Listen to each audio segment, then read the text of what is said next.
నమస్కారము. లాస్ట్ ఒక 1-2 డేస్ నుంచి మనకు సోషల్ మీడియా కానీ లేదంటే లోకల్గా కానీ చాలా అపోహలు ఉన్నాయి ఎల్పిజి గురించి.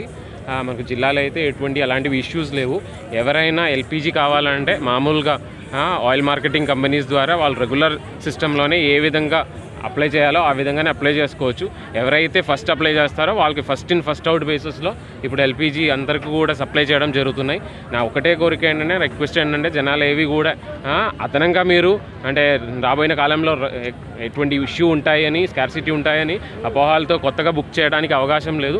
మీరు మామూలుగా ఒకవేళ మీది కంప్లీట్ అయిన తర్వాత మీరు బుక్ చేసుకోండి. సో మై రిక్వెస్ట్ ఏంటంటే, మీరు అందరూ కూడా ఈ అపోహాల్లో దయచేసి ఎటువంటి విషయాలు అర్థం చేసుకొని ఎటువంటి ఇబ్బంది పడడానికి అవకాశం లేదు. మీకు ఒకవేళ మీ సిలిండర్స్ ఎక్కడైనా అయిపోయినదిలో అయితే దయచేసి మీ రెగ్యులర్ సిస్టమ్ ప్రకారము అప్లై చేసుకోండి. ఖచ్చితంగా అది రీఫిల్ చేసినట్టు ప్రయత్నాలు చేసుకున్నాము. స్టేట్ లెవెల్లో కూడా నిన్న నాకు తెలిసి ప్రెస్ ద్వారా కూడా జనాలందరూ కూడా ఎంత స్టాక్ జిల్లాలో అంటే స్టేట్ వ్యాప్తంగా సుమారుగా 18,000 మెట్రిక్ టన్ దాకా స్టాక్ కూడా అవైలబుల్గా ఉన్నాయి. అదే కాకుండా కేంద్ర ప్రభుత్వం నుంచి, రాష్ట్ర ప్రభుత్వం నుంచి కూడా ఈ విషయం ఖచ్చితంగా మానిటర్ కూడా జరుగుతున్నాయి. ఎక్కడైనా ఏదైనా పరిస్థితిలో బ్లాక్ మార్కెటింగ్ కానీ లేదంటే ఎక్కువ తెచ్చుకొని పెట్టిన దృష్టిలో వస్తే మాత్రం కఠినంగా చర్యలు తీసుకుంటాము.